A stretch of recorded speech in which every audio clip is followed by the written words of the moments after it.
What is happening, Gothamites? K-Wing here, and the reviews for the Batman are in, and they're mostly positive. More right after this.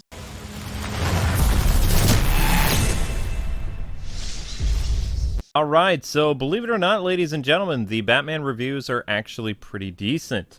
I was actually surprised. I was expecting to see a lot more of, like, Emily Wheeler's review. The Batman is quite simply a ponderous bore. But then, of course, you go to Emily Wheeler's different reviews, and her Marvel love is very apparent, but not so much for Batman. I can tell you that this movie is not a bore based on things I've heard from my journalist friends who've seen the movie. I, of course, did not go to the early screening on the 28th because they wouldn't allow Amber to go with me. And Amber and I like to see movies together. We're also both press, but only I got invited, so I said no. I'm going to have much more fun seeing the movie with Amber once we go see it soon. But anyway, I was just really interested to see a lot of these different reviews. And for the most part, you know, I'm pretty proud of Rotten Tomatoes. Twitter especially has been very good with the Batman. I do have some criticism to some of the reviewers, though. Mostly the ones that say that the Batman is not kid-friendly enough to be a superhero film. Well, I mean, the Batman isn't really a kid-friendly character. He never really has been. But I'm also kind of worried about some of these reviews because it's changing the Rotten Tomatoes score. Now, a few days ago, Rotten Tomatoes, the Batman was sitting at a very fresh rating of 94, and then we've had 3 reviews come in that swing against the kid-friendliness, and it dropped down the score to about 84%. At least at the recording of this video around 4 in the morning on March, what is this, 2nd? So yeah, to me it kind of has like the vibes of, maybe some of you guys weren't alive for that, but when Batman Returns came out, there was this huge public outcry because kids went to go see the movie, oh my gosh, and the movie scarred a lot of them. Think of it kind of like how I saw RoboCop in the 80s as a little tyke, and was scarred for life what happened to Murphy, or seeing Transformers in the theaters and watching Optimus die because of Rodimus' incompetence. That type of stuff. So they saw Batman Returns in the 90s, and, you know, there was also a big push for a lot of, we'll say, cool toys for Batman Returns, and McDonald's had a deal with them. And that movie was anything but kid-friendly, so it caused kind of controversy. So it feels like they're trying to do the same thing again. And I'm not trying to, you know, play police on parents, but I would not take my kid, if I had one, to go see this movie when basically the Riddler is a serial killer. He looks like the dude from, oh my gosh, what was the name of that serial killer? They're always quoting him. Doesn't matter. I don't really pay attention to a lot of real world events. But yeah, the whole serial killer thing is something that I don't really like about the Riddler, and that should have been clues number one that this is not the movie that you need to take your little ones to, because this is going to be terrifying. It's half horror movie, half detective noir story, and it's all Batman. So yeah, the people thinking, oh, this is going to be like a fun Marvel movie that's going to have jokes and all this other stuff. No. This is a film that I can tell you is for Batman fans. It's for fans of the comics, although this is not necessarily the most comic accurate Batman. That was, for the most part, Ben Affleck's version, which I would say Ben Affleck was about 89-90% accurate to the comics, minus, you know, completely breaking the no-killing rule because of, you know, what happened to Robin. So, I mean, Zack Snyder gave him an excuse, but this was a towering figure that was very powerful. When he hits you, you go down. In the Batman movie, going by all the different reviews from people, when the Batman hits you, he wails on you until you go down. So it's a completely different mechanic between the different Batmans that we've seen, from Keaton to Bale. He's not a very confident Batman. And I don't really like movies where Batman is kind of like a bumbling idiot, or, you know, he kind of succeeds based on fumbling and showing his humanity and stuff. I prefer a Batman that is more surgical, knows what he's doing. He does make mistakes, and he does show elements of being human, like we've seen with Keaton and Bale. not so much Affleck. But this Batman is definitely a guy who is going to stumble a lot, and he's going to succeed, but he's going to fail more than he is going to triumph. And he's not this fine-tuned fighting machine.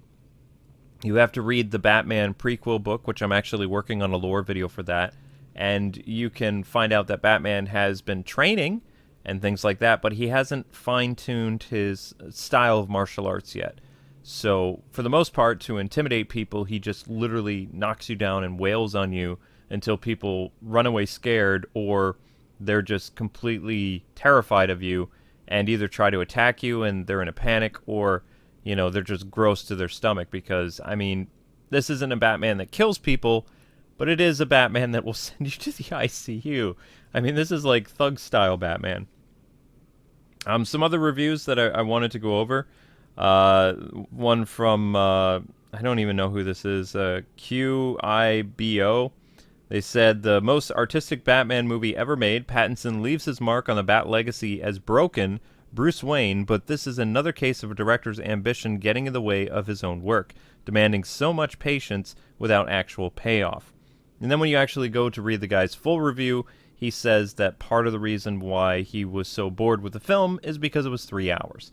In fact, a lot of these low scores on Rotten Tomatoes and on Twitter has to do with the runtime of the film.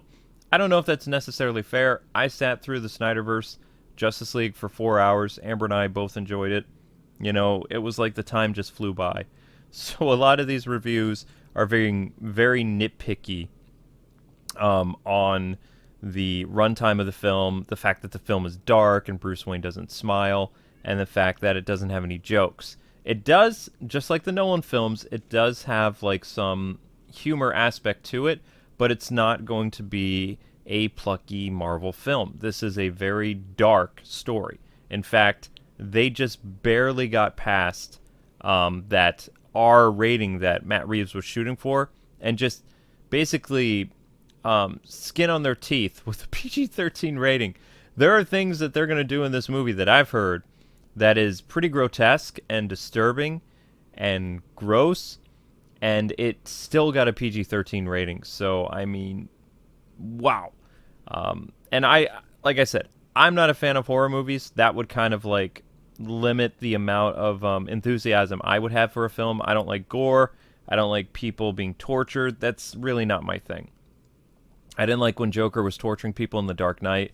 It kind of like was very off-putting for me, but then I remember, okay, you know, the Joker is a crazy, murderous madman, so I guess it makes sense that that would be Heath Ledger's interpretation. So once again, in the film, we have Paul Dano, the guy who's playing the Riddler, is basically doing like a cheaper version of Heath Ledger's Joker, how it was explained to me. And, you know, he films things, although he has his own like YouTube channel that has barely any followers.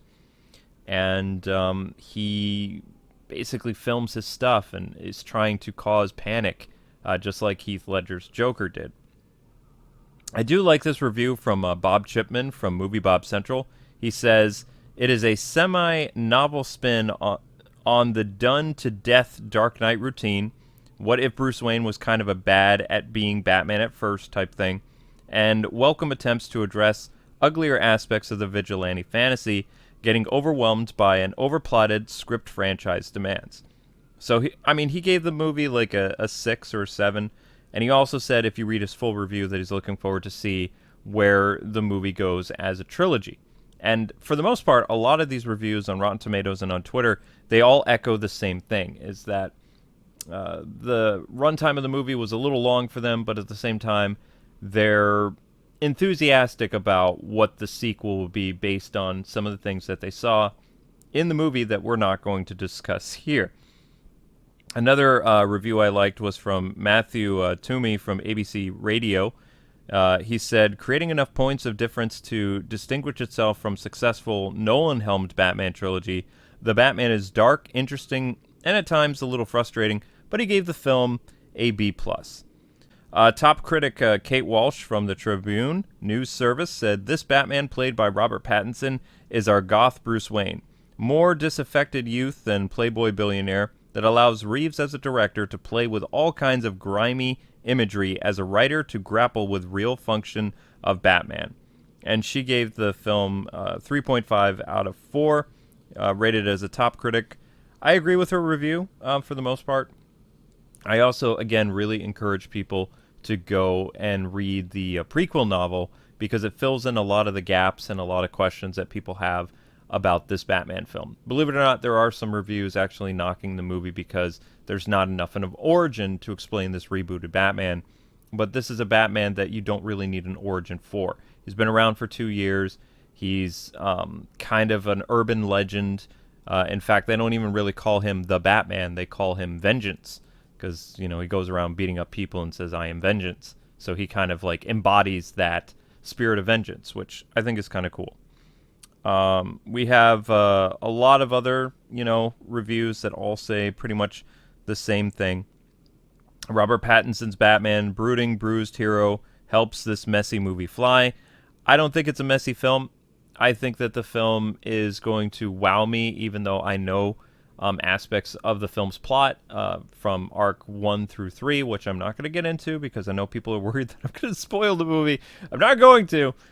But, yeah, the reviews for a DC film, I think that the critics have done pretty well, but I don't like how a lot of these, we'll say kid-friendly movie bloggers, when they come in and they do their reviews for Rotten Tomatoes, they're bringing down the score several points more than, say, like a newspaper reporter or a blogger or something like that. And people shouldn't be thinking that this is a kid-friendly movie. Nothing about the imagery, about the promotion, about the merchandise screams that this is a movie that you should take your small little Robins to go see, because I mean this is the stuff of nightmares. Now I know some people are going to criticize me and be like, well, you were totally okay with Ben Affleck's version of the Batman. Yeah, that was going to be an R-rated movie, and Deathstroke was going to be a horror movie shark. It was going to be intense, but also he wouldn't do the kind of stuff that Riddler literally does to people. He duct tapes their faces, he blows them up. Deathstroke would probably stab you, maybe poison you, or shoot you from far away. Clean kills for the most part. The Riddler is very creative, almost like tributing a lot of the different, we'll say, puzzly death traps that we're accustomed to in DC Comics with Edward Nygma and the Arkham games. And of course, there was a lot of inspiration for this movie with the animated series and the Arkham games and the 80s and 90s comics, which Riddler basically was kind of a character that did put people into situations where they were involved with death traps and other things. And we saw some of that aspect in the animated series. Both Matt Reeves and Robert Pattinson are huge fans of the animated series, in particular, Mask of the Phantasm. And if you read the prequel novel, which we're going to be doing a lore on, hopefully I can get it up this week, and I'm still working on it. But yeah, for the most part, the reviews are pretty solid. The Twitter ones have some pretty hot takes from, like, Bleeding Cool, but Bleeding Cool doesn't really understand Batman. Some of the reviews that really came out to me, especially the negative ones, were people complaining about how they demand escapism in the world today when, you've got the coming out of the pandemic, or so they say, but I still think we have another 2 years left. I'm a pessimist, but I just think it's going to get worse before it gets better. Now we have a war over in technically Europe going on, and their thing is they demand escapism, but these are also the same people that are super woke, and they get on fans' case for saying the same thing, that in their movies they don't want to be, when they go to see them, they don't want to be preached to. They don't want all this like unnecessary stuff in the films. They just want to go have a good time. And it's so interesting to see this double standard exist with these same critics who literally every other day attack comic book fans for different things that they don't enjoy about the comics that's happening with, Tim Drake and Superboy and all this other stuff. It's like they're saying the same thing that a lot of us sane ones are, and yet we're expected to, listen to them and be like, oh yeah, we totally get that you just want to have fun at the movies and you want escapism. So, I mean, the true double standard exists. So I mean, I just roll my eyes at those reviews because it's like they're what they're saying is right, but what they do every other time is wrong. So it's kind of like, okay, you just kind of like roll your eyes and you're just like, okay, sure, Jan, a little bit. But I would say I would just do a stream like reading all these different reviews because they're pretty good. If you were doing like a drinking game reading these reviews, I will let you know that they compare this movie a lot to Christopher Nolan's version of The Dark Knight. It's a more grounded film, just like Nolan's stuff. You can definitely see inspirations from Nolan's work in this Batman movie, of course, with the trailers and the cinematography and stuff like that. And that's fine. Having a grounded Batman like that works. I like that they didn't do an origin story from what I've heard because I'm basically getting an origin story from the prequel book, and the prequel book is fantastic. Like, I really wish, like, back in the day, just like they animated the Gotham Knights adventure with Kevin Conroy basically playing the Christian Bale version of Batman, and we got to see some different aspects of his character that we didn't see in Nolan's film, like fleshed out, him trying out different bat suits and learning different martial arts and kind of failing before he succeeds a little bit, but not too much. I mean, it wasn't like he's stumbling too much. Like when he hits you, you're down. It's not just like wailing on people to get them down on the ground, like latching onto them and just like, going to town. Just, I don't know. It feels a little weird to me the more I saw that. And apparently, from what my friends who've seen the movie, they tell me that Batman does that a lot. He kind of latches onto people and he just gets crazy with just like one thug instead of, going from one thug to the next in like a more fluid motion that we're accustomed to in even Bale's fights when he was a ninja and Affleck. And, it kind of harkens back to what the Keaton films were with Batman, where he can barely take on one enemy, let alone a whole group of them. But somehow he manages to pull through eventually. But of course we know that Batman pulls through by just like basically murdering a bunch of people, and enjoying what he does. So maybe they did that on purpose like Matt Reeves. You can see some inspiration to both Nolan and Burton. The animated series is very apparent, which I could literally, if true, once I see the movie, I could do a complete deep dive explaining how this is basically a live-action animated series. Although if it was an animated series made for adults, whereas the animated series was, you could argue, made for kids, but I would argue that it was made for everyone. Like, any age group could watch that show, or those mini-movies, as Paul Dini and Bruce Timm put it, and just really enjoy them as their own, like, kind of separate adventures that just had both things for kids and adults, and it worked for the time slot that it was in. Whereas this movie is definitely for adults. I would not take kids to see it. I can't stress that enough. I really hope when we go to the movies that I don't see kids, because kids will cry. The Riddler is going to be a terrifying character. He's based on a real-life serial killer. He's also kind of like a walking tribute to the Hush character. Not so much the Hush arc. They've definitely combined elements of the Long Halloween with the Holiday Killer, except it's more like the Puzzler Killer for the Riddler, and the Riddler looks like Hush. Very terrifying. A guy bandaging his face and just committing all these horrible atrocities in Gotham. So, but yeah, to sum up, most of the reviews that I've read, and I've read about at least 50 reviews out of the 100, and I'm trying to think how many have been posted. By now, probably like close to 200 reviews have been posted. They all echo the same thing. They say that the movie is better than The Dark Knight. I don't agree. I think the Dark Knight trilogy will still stand the test of time. These movies will definitely appeal to the comic book fan. Like, I think there's going to be a lot I'm going to walk away from this movie that I'm going to like. There's going to be some things I'm going to see about this movie that I'm just going to be like, okay. But I don't think I'm going to hate the movie. In fact, the more that I heard about the film from my Philadelphia and New Jersey friends who were invited to press screenings in their own areas, both had different things to tell me about the film, but I can pretty much piece together where that's going to occur in the movie, so I have a rough idea of what the arc 1 through 3 is going to be like, and it'll be a fun time, I think. But It's just interesting for me to see that whenever they do movie reviews for DC stuff, they always say that whatever DC movie has just come out, it's better than The Dark Knight. So I'm just, when people do that kind of stuff, I mean, you just kind of have to yawn and sigh a little bit and just be like, these guys don't have any idea what they're doing when it comes to reviewing movies. Because, I mean, literally, they say the same thing every time.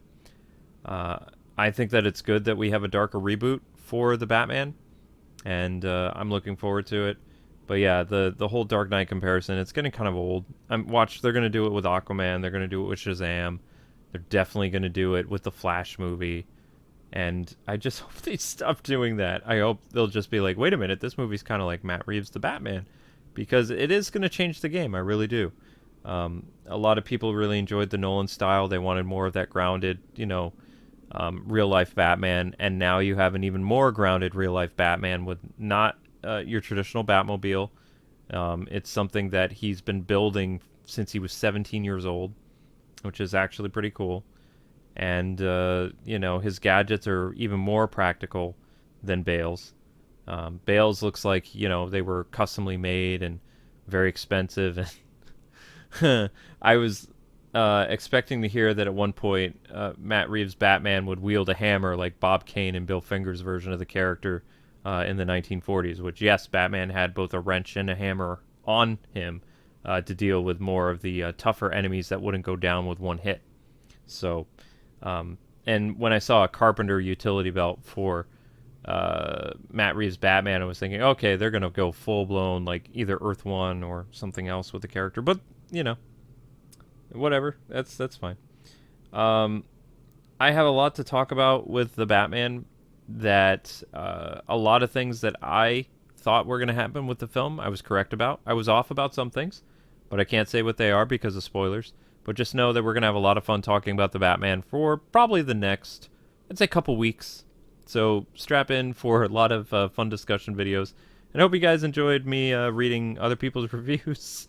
So let me know what you think about what they say about the movie. Do you agree with, the mindset of this? Do you think that they should really have people who do blogs for kids reviewing this movie to bring down the overall fresh score? Or do you think that it's important for people to know that, hey, you shouldn't take your kids to see this when literally the film is based after the idea of a real-life serial killer? So it is what it is.